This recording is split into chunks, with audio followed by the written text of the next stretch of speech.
नमस्कार दोस्तों, आपके अपने चैनल हमारे संस्कार में आपका बहुत बहुत स्वागत है। आज हम आपके लिए लेकर आए हैं पितृपक्ष की कथा।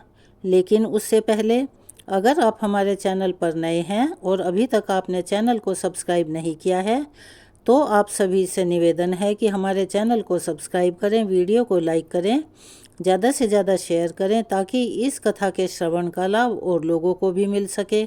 बेल आइकन को दबाना ना भूलें ताकि हमारी आगे आने वाली वीडियो की जानकारी आपको नोटिफिकेशन के ज़रिए मिल जाया करे।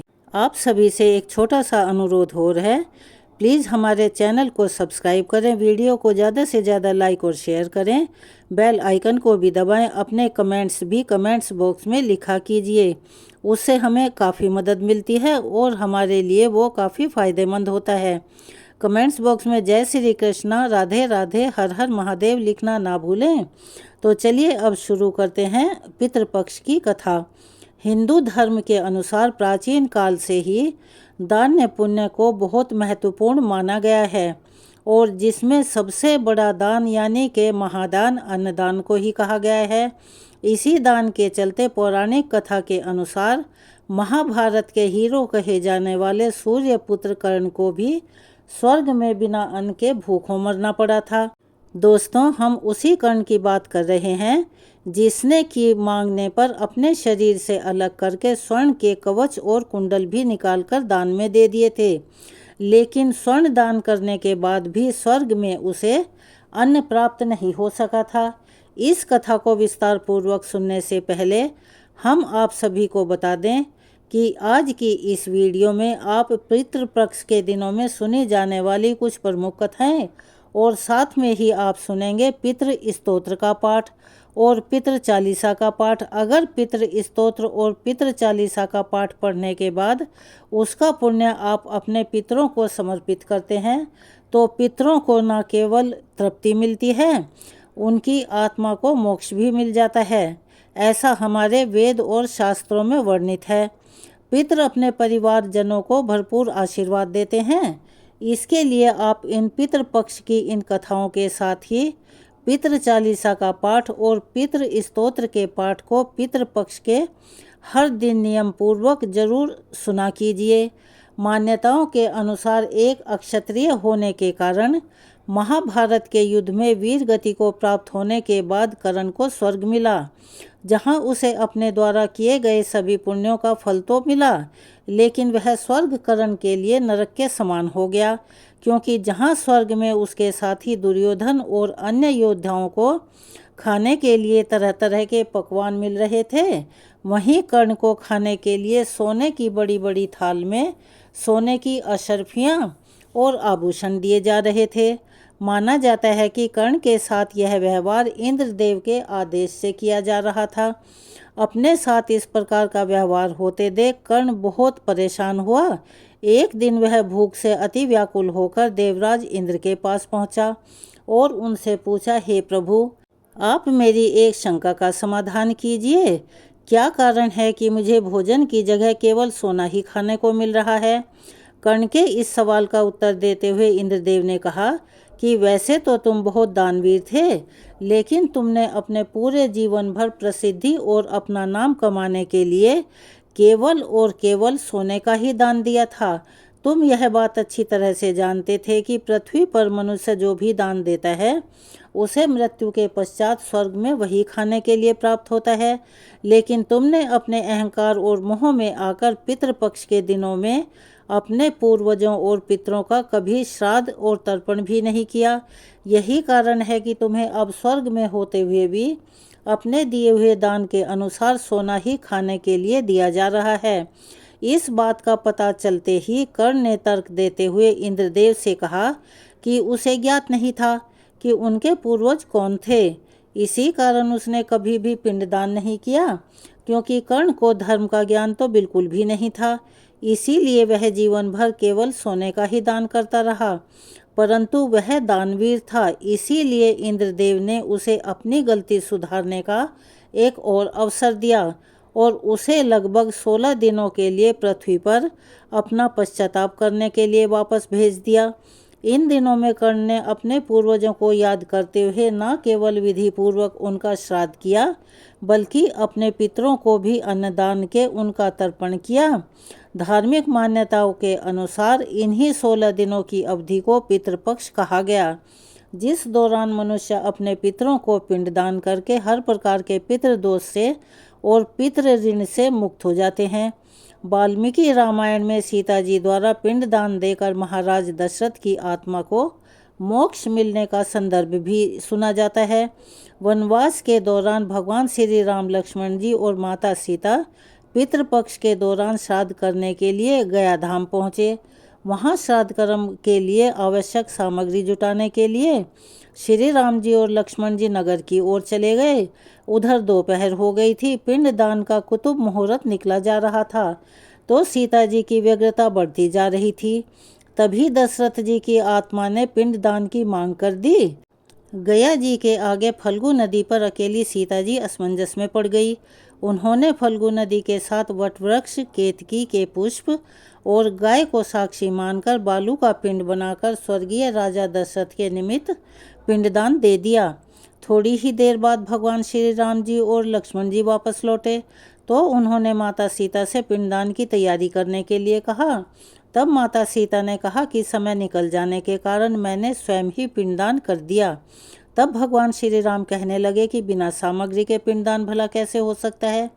इसके लिए श्री राम जी ने सीता जी से प्रमाण मांगा। तब सीता जी कहने लगी कि यह फल्गु नदी की रेत, केतकी के पुष्प, गाय और वटवृक्ष मेरे द्वारा किए गए श्राद्ध कर्म की गवाही दे सकते हैं। यह साक्षात प्रमाण है। लेकिन फल्गु नदी, गाय और केतकी के पुष्पों से जब भगवान श्री राम ने इस विषय में पूछा, तो वे तीनों इस बात से मुकर गए। सिर्फ वटवृक्ष ने सही बात कही। तब सीता जी ने महाराज दशरथ का ध्यान करके उनसे ही गवाही देने की प्रार्थना की। दशरथ जी ने सीता जी की प्रार्थना स्वीकार कर घोषणा की कि मुहूर्त बीतने से पहले ही सीता ने मुझे पिंडदान दे दिया था। इस पर तब कहीं जाकर श्री राम जी आश्वस्त हुए। लेकिन तीनों गवाहों द्वारा झूठ बोलने पर सीता जी ने उन्हें क्रोधित होकर शाप दे दिया। कहा कि फल्गु नदी तू जा, सिर्फ तू नाम की ही नदी रहेगी, तुझ में पानी नहीं रहेगा। यही कारण है कि आज भी गया जी में फल्गु नदी सूखी रहती है। गाय को श्राप दिया कि तू पूजनीय होकर भी लोगों का झूठा ही खाएगी, और केतकी के पुष्प को ऐसा श्राप दिया कि तुझे पूजा में कभी भी नहीं चढ़ाया जाएगा। वटवृक्ष को सीता जी का आशीर्वाद मिला, क्योंकि वटवृक्ष ने सत्य बोला था। सीता जी ने वटवृक्ष को आशीर्वाद दिया कि उसे लंबी आयु प्राप्त होगी और वह दूसरों को छाया प्रदान करेगा। हर पतिव्रता स्त्री तेरा स्मरण करके अपने पति की दीर्घायु की कामना करेगी। यही कारण है कि गाय को आज भी झूठा खाना पड़ता है। केतकी के पुष्पों को पूजा पाठ में वर्जित माना जाता है। फल्गु नदी के तट पर सीता कुंड के पानी के अभाव में आज भी सिर्फ बालू या रेत से पिंडदान किया जाता है, और यही कारण है कि वटवृक्ष की आयु सबसे अधिक होती है। चलिए अब सुनिए श्राद्ध पक्ष में हर दिन सुनी जाने वाली कथा। प्राचीन कथा के अनुसार जोगे और भोगे दो भाई थे। जोगे धनी था, भोगे निर्धन था। दोनों भाइयों में बड़ा ही प्रेम था, लेकिन जोगे की पत्नी को धन का घमंड था और उधर भोगे की पत्नी बिल्कुल सरल हृदय की थी। पितृपक्ष आने पर जोगे की पत्नी ने उसे पितरों का श्राद्ध करने के लिए कहा, तो जोगे इसे बेकार का काम समझकर टालने लगा। लेकिन उसकी पत्नी को यह पता था कि अगर ऐसा नहीं किया तो लोग बहुत बातें बनाएंगे।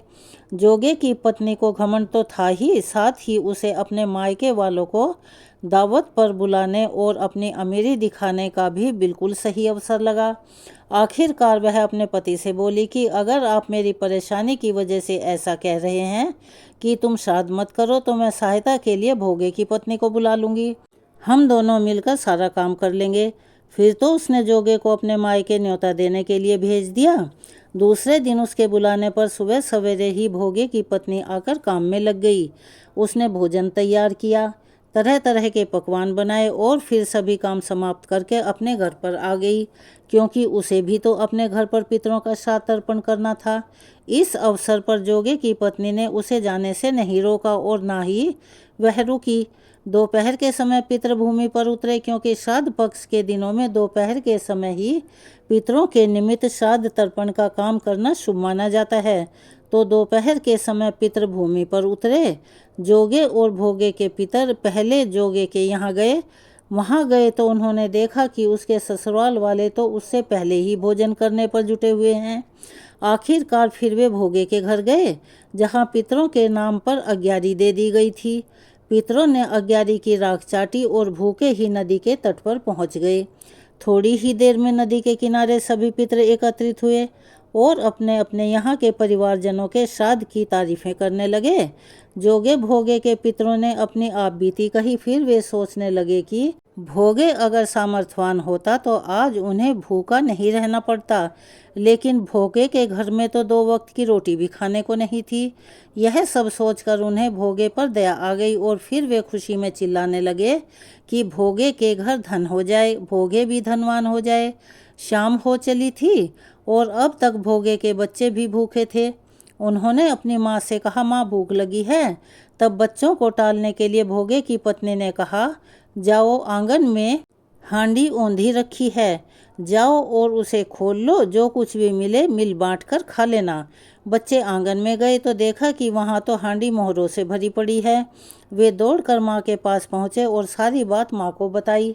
माँ को विश्वास नहीं हुआ। आंगन में जब भोगे की पत्नी ने यह सब देखा तो वह भी हैरान रह गई और इस तरह पितरों की कृपा से वह गरीब भोगे भी धनवान हो गया। धन पाकर वह कभी घमंडी नहीं हुआ। और फिर अगले साल का पितृपक्ष आया। भोगे की पत्नी ने श्राद्ध के दिन 56 प्रकार के भोग बनाए, ब्राह्मणों को अपने घर पर बुलाकर श्राद्ध किया, भोजन करवाया और अपनी सामर्थ्य के अनुसार दक्षिणा दी।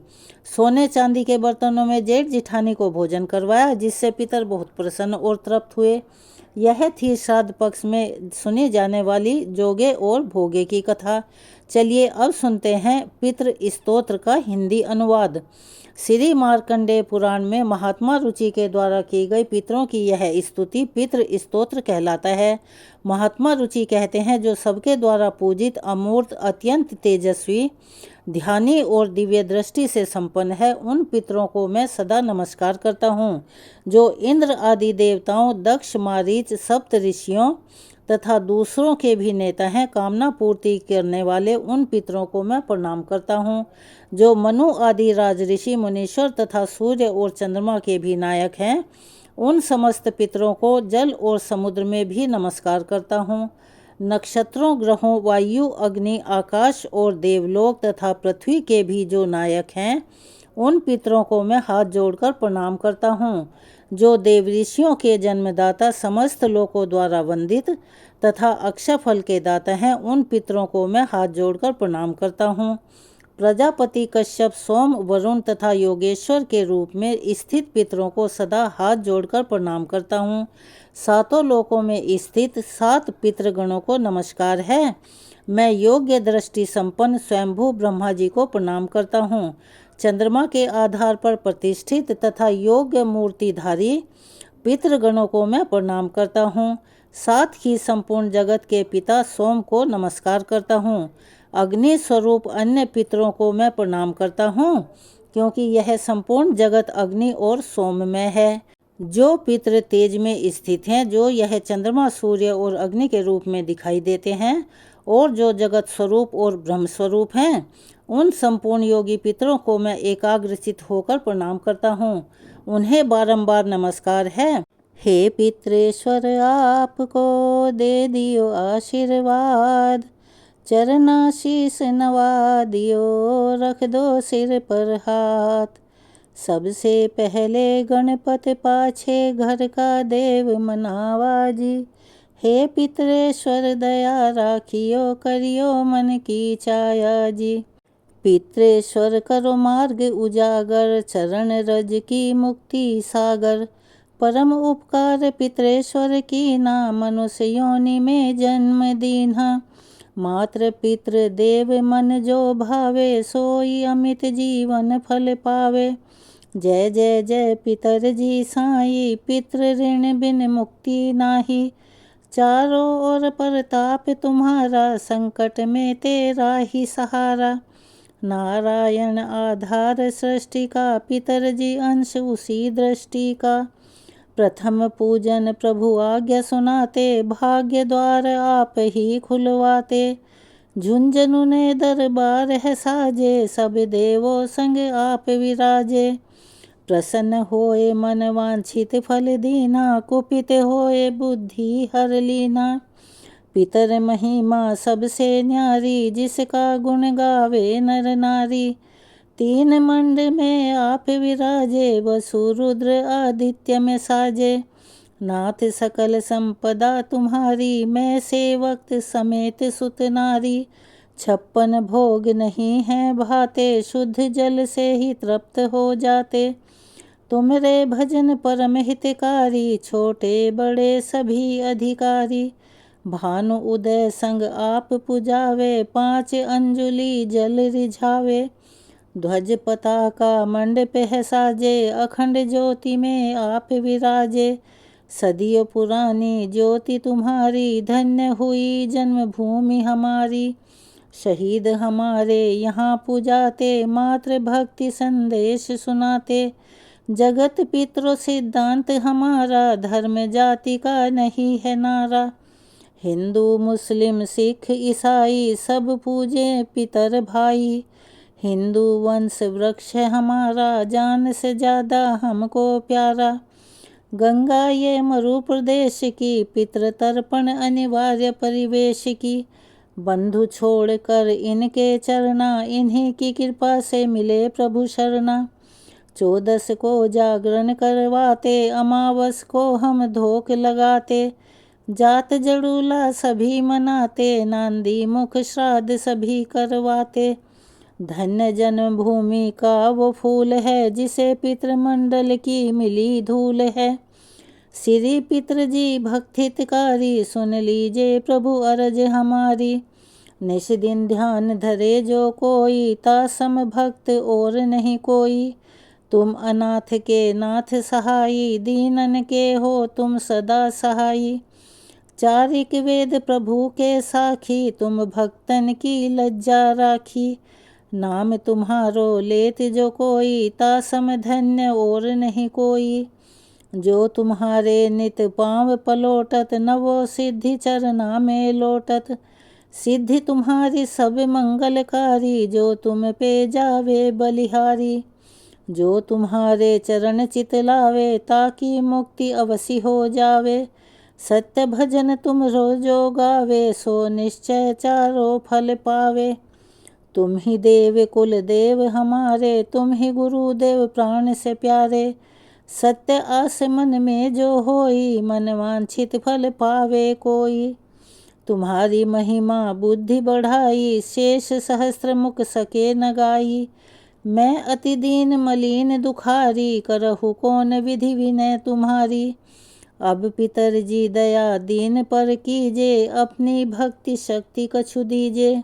पितरों को स्थान दो तीर्थ स्वयं ग्राम, श्रद्धा सुमन चढ़े वहाँ पूर्ण हो सब काम। झुंझुनू धाम विराजे हैं पितृ हमारे महान, दर्शन से जीवन सफल हो पूजे सकल जहान।